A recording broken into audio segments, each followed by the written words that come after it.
days, well, at least rain chances backing off, but they are going to ramp up, as you can see again as we go through our weekend. We're on your side with forecast for the rest of the week as we head into the weekend. WBRC Fox 6 News. First Alert Weather Extra starts now. And so glad to have Lauren and Tania joining us again here for First Alert Weather Extra. And we just had another shower, and literally it looked like, I just want to say Tania came in and she had like you just took a shower. It was a towel. Yeah. But I have my umbrella. It's just easier to have the towel because, you know, you got to open the umbrella and you got to run in. If you just throw a towel, you're just done. And hey, if you get the sideways rain, that umbrella. There you go. It doesn't do much good. I know it's really interesting. You know, when you step out there, these showers that we've been dealing with today, it's very much like a tropical system. You know, when you have a landfalling tropical storm, sun's out one minute and it's just that, it just really hits you all of a sudden. But kind of peaceful though. No storms, right? No lightning at the moment. Let's go right now to the camera view. But we've had some of this light rain. You can see crossing Shades Mountain here at Bluff Park Diner, and that's a view. We're looking back to the north over Oxmoor Valley. That's back in the direction of Lakeshore Parkway, but you can just kind of tell that rain is starting to taper off there. But hey, look at other parts of the area. I want to show you this.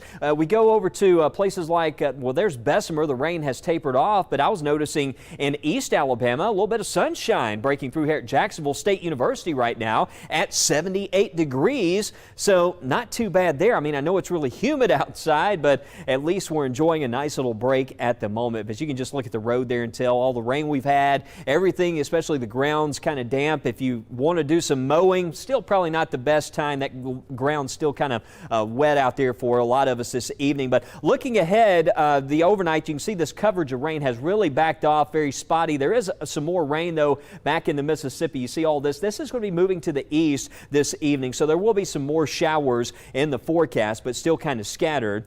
Some of that rain that we're seeing there pushing through Tuscaloosa County, moving to the east. There's that one downpour we're seeing there from Bluff Park that's moving on to the east as well. But the heavier rain now starting to taper off, as you can see, around Cloverdale, over towards New Village and parts of the Bessemer area. North of Jasper, seeing a couple of pop-ups moving a bit slower here around Argo, but sliding over towards the Sipsey and Empire areas. If you're there, giving you the first alert for a few showers in the short term. Another view there, that rain looks like Hoover really covered up now and back in towards places like Altadena Woods and over towards Heatherwood. You can see Valleydale Road there dealing with some of that rain. Some showers around Irondale and over towards East Lake. There's Montclair Road. You can see rain tapering off there, but just enough. There's going to be some wet roads there as well, but very spotty. Again, we'll watch what happens with this rainfall that you can see back to the west there as that moves in. Rain chances tomorrow will back off to 40%, and it's mostly limited to the afternoon. So here on Weather Extra, the rundown,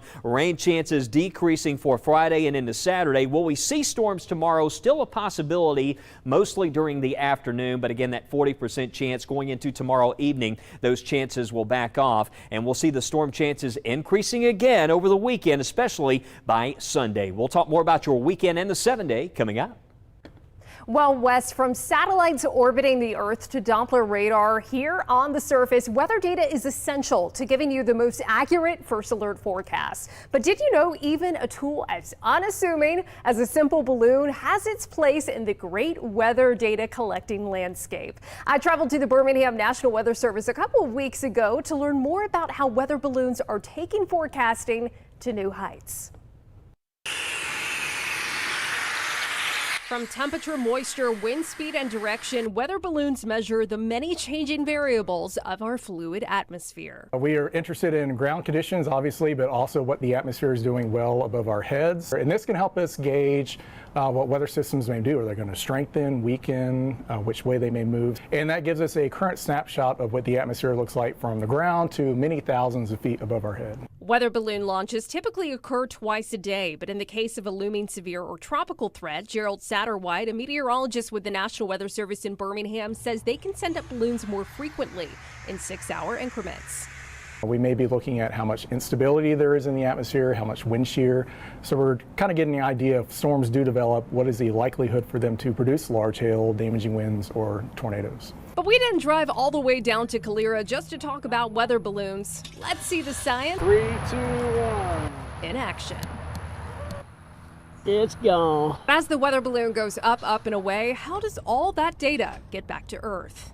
We have an antenna right outside our office that is constantly in contact with the radiosonde, which is a weather instrument attached to the weather balloon. So it's constantly sending us that data that we then plot on our computer systems and also feed into the computer models. The radiosonde immediately started crunching the numbers. This is called a skew-T diagram, and this is how we plot the data that comes in from the weather balloon. So as you're familiar with, the red line is temperature from the surface to way up in the atmosphere. The green line is the moisture content in the atmosphere. And also, depending on how fast the radiosonde is moving in any direction, we use GPS to calculate the wind speed and wind direction. We have a large area of CAPE here. It's measuring about 2,300 joules per kilogram of CAPE. So we got a lot of moisture and instability in the atmosphere. So assuming we had some lift from maybe a front or a trough, we would get some storms. But following the evolution of the atmosphere is especially valuable when it comes to one of the trickiest types of weather to forecast. Soundings are really useful even during winter weather situations. If we're expecting maybe a little layer of some relatively warm air off the ground, we could be looking at maybe a sleet or freezing rain situation. So rain, snow, or shine, weather balloons are a critical puzzle piece to solving the great mystery of our ever-changing atmosphere.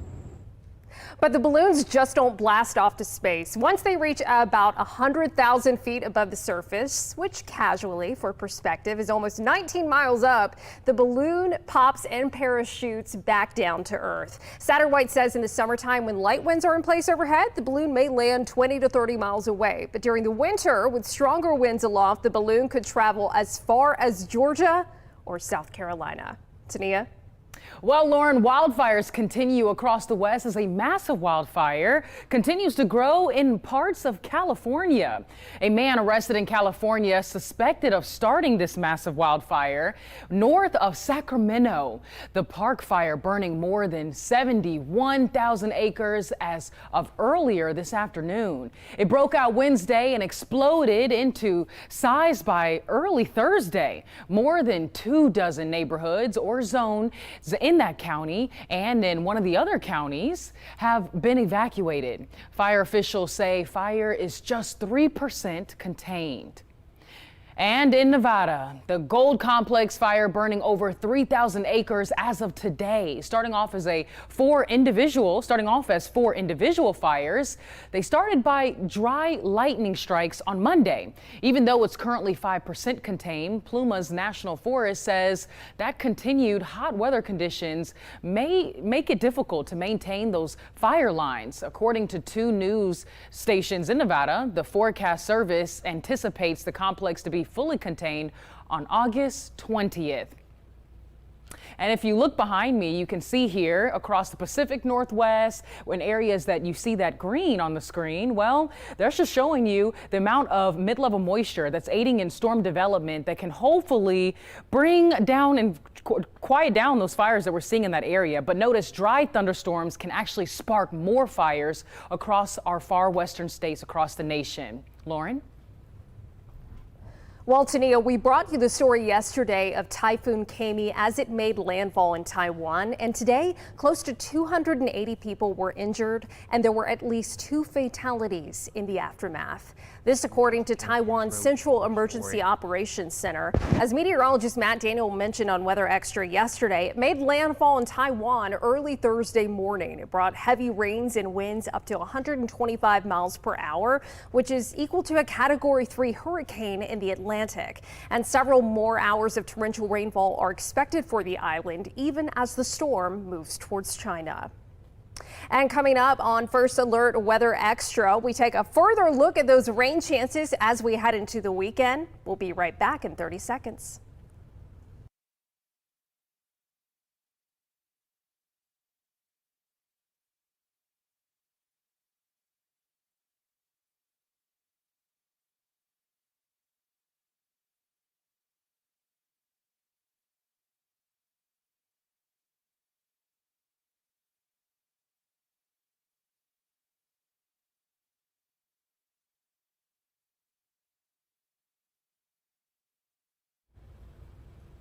Welcome back into First Alert Weather Extra. Lots of fun events really happening this weekend. Two of them, some places and some events that you can enjoy some music. Maybe you're heading to the Hootie and the Blowfish concert at Oak Mountain Amphitheater. The conditions look to be in your favor.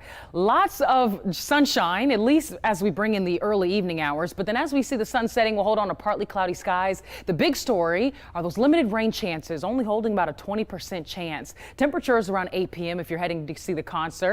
And the upper 70s, winds should be very light out of the north. It's still going to be pretty humid and sticky out there, so just keep that in mind. But if you're heading out throughout the weekend at all, you're still going to want to hold on to your umbrella and rain jacket. The concert on Sunday looking a little iffy. Rain chances actually increase as we approach your Sunday. So giving you that first alert, you're going to need that rain gear. Lauren. Well, Tania, check out this stunning video from our sister station WALA of a water spout forming over Mobile Bay. This was spotted near the Dog River and Galliard Island yesterday. Water spouts are common to see in the Gulf during the summer months. And on the heels of that water spout, it has also been a very active year for tornadoes across the U.S. In this week's Degrees of Science, meteorologist Brady Taylor speaks with a Texas Tech professor about the science behind tornadoes. Well, this week we're talking with Dr. Johannes Dahl from Texas Tech University. Dr. Dahl, you recently wrote an article in the American Meteorological Society about tornado genesis and how these features form. Step us through some of the steps of actually forming a tornado. Yeah, so the first step usually is that a rotating thunderstorm, the mesocyclone, develops. But at that point, the storm only spins above the ground and not at the ground. And for the tornado, we need spinning air at the surface. And that's been a problem that people have been working on the past 40 years, basically, trying to understand how does this rotation get to the ground. And so what we need is a downdraft. And you can imagine if you pour milk into water, you can see how there's little eddies at the side of the sinking milk plume.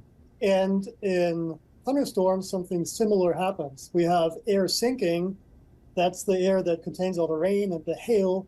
And at the edge of this sinking mass of air, we get horizontal spinning motion. And it is that spinning motion that is pushed to the ground and reoriented into the vertical as the air approaches the ground. And so then we have spin at the surface, but that's still not the entire story, because now we have to amplify that spin, which we can do by basically using the ice skater effect, right? You have a little bit of spin, and now you have the updraft above that concentrates the air, and then thereby, like an ice skater that draws their arms together, starts spinning faster. And that is still not the entire story. That's what we thought was basically the explanation. But now it turns out that this vortex interacts with the surface, with the ground. And it turns out that there is an additional way that spin can be generated, which is then rapidly tilted into the vertical at the base of the tornado. So a lot of different steps have to happen. I'm not sure if that's an easy explanation, but that's the current way we think about this. Well, on Weather Extra, we're not here for the easy explanations, are we? We're here for that little extra something. So coming up next on First Alert Weather Extra, we'll do a deep dive into your forecast as we head into the weekend. And meteorologist Tania Michelle gives us a glimpse beyond the 7-day. We'll be right back.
Welcome back into Weather Extra. Look out the window right now, and it is raining in Birmingham. That's a view from Red Mountain here. We have some showers in the Birmingham area, but as you can see here on Weather Extra, we're still in this pattern. We got the clouds, these off and on showers. This southwest flow pattern has been a big story for us here over the past couple days, and you can see there's some more rain back in here to the west. Some of that's going to flow in here throughout the evening, but it's still on the scattered side. So if you are heading out later on tonight, just check the radar. If you're concerned about some of that rain, you might run into some of that later on tonight. Nothing extreme. We're not seeing flooding or severe storms at this time. It's just mostly a few tropical downpours out there, and the coverage is expected to gradually fade away tonight. And lows tonight will be in the 70s. We'll see more fog, some clouds around tomorrow. But the thing is, tomorrow during the day, we will have some more peaks of sunshine as we go into the afternoon, and there will be some scattered storms. Model data is not too favorable on the storms tomorrow. In fact, if you look at this temperature, we'll stop it right here at 2 o'clock. Notice it's showing 91 at Birmingham tomorrow.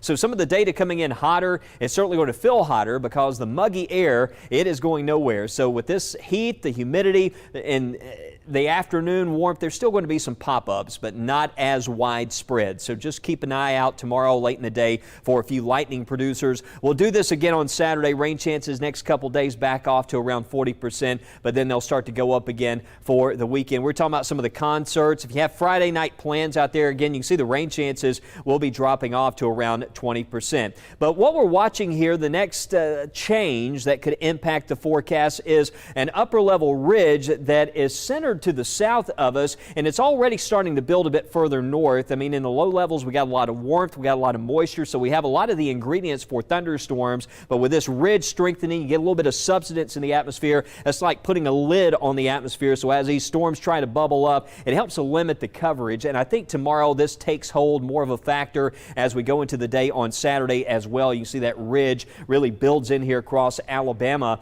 and it shows that there might be a couple of pop-up showers due to the extreme heat during the afternoon or that building heat. However, this will start to break down again as we go into Sunday. That ridge sort of flattens out, so you can see the rain chances jump way up again. We'll probably end up with some rain Sunday before lunchtime possibly. So making those plans Sunday morning around church time, need to just check the forecast there Saturday because might be a little bit of rain around. Of course, as we get closer to these days, and that's the thing going into next week this time of the year, there's a lot of local scale things that can impact that forecast. It's so important to check in with us because that high resolution data give us a good idea where some of those storms may develop within 24 hours. But next week, Monday, Tuesday, Wednesday, we will see more scattered thunderstorms during the afternoon. Had a lot of clouds out there this morning, but not as rainy as I took a little drive down Interstate 65. Went to Shelby County to visit the CASE camp that's happening at Calera Middle School there, and the Calera Police Department doing a great job. Lots of lessons for the students there, lots of great information with respect to emergency preparedness, and I was certainly honored. They called JP and called the team to come down and talk, and I was there to talk about severe weather safety, and Ajane was there actually, Tania, to talk a little bit about her role in providing information here at WBRC. But they were a great group of kids. They had a lot of questions and just a fun time. It's always fun talking about weather with the kids out there. And you know, with school coming up, just want to mention, I know a lot of teachers already starting to make those schedules out for the fall. If you go to our website, Weather in the Classroom, sign up for weather visits. The calendar right now is it's open at this time. Oh yeah, listen, we'd love to come to your schools, and if you have some time, make sure to go check out our website to start putting that into your school time schedule. And speaking of back to school, one of the big questions is this going to be raining? Is this rain going to be around as we start off the school year?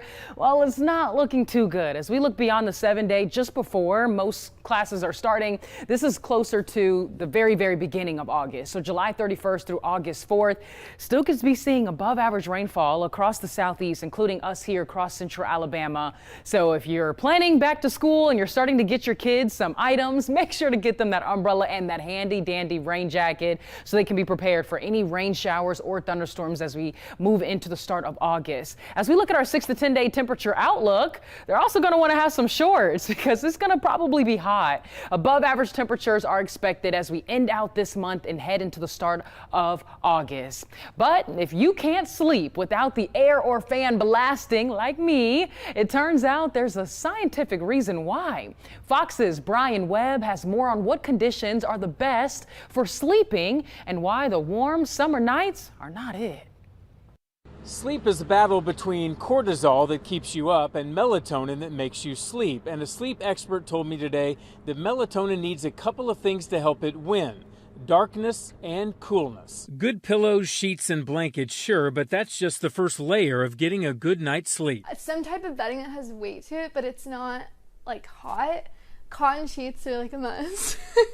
And the AC turned down low. Camille knows what she needs for a good night's rest: complete quiet, complete darkness, and completely cool, or there could be trouble tomorrow. The next day, I'm having trouble waking up to my first alarm. A lot of times there's multiple alarms, those increments, 6, 6:15, just to make sure we're up, and just kind of groggy throughout the day. The Valley Sleep Center studies and treats sleep-deprived people from sleep apnea to narcolepsy. Founder Lori Ledley calls lack of sleep a worldwide pandemic. Her prescription? Because we recommend that you sleep at 67 degrees, and that is what increases our melatonin. So dark and cool environments increase the melatonin, which is the hormone that helps our body fall asleep and stay asleep. Less expensive options include cool cotton sheets, cool pillows and pads, a fan, and even a warm shower or bath before bedtime.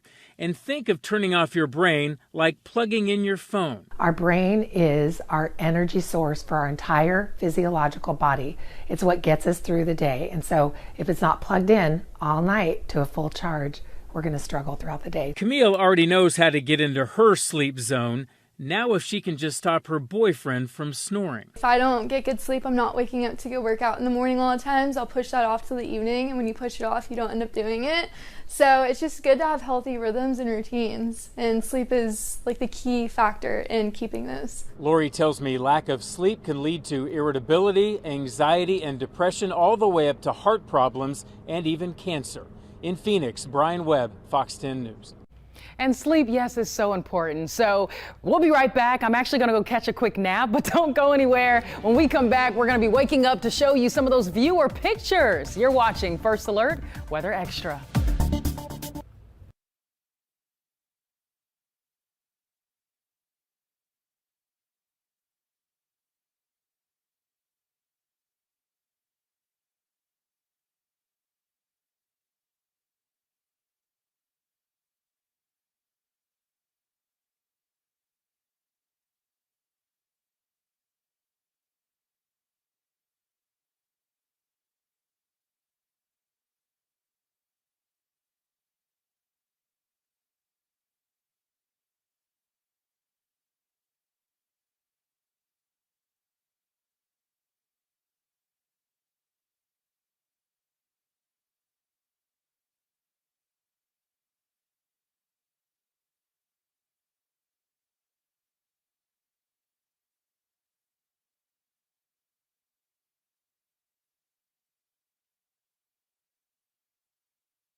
Well, Lauren, Tania, it's time for some weather app photos, and Jairus Rawls over in Gasson, sends us these drone photos, but they're always incredible.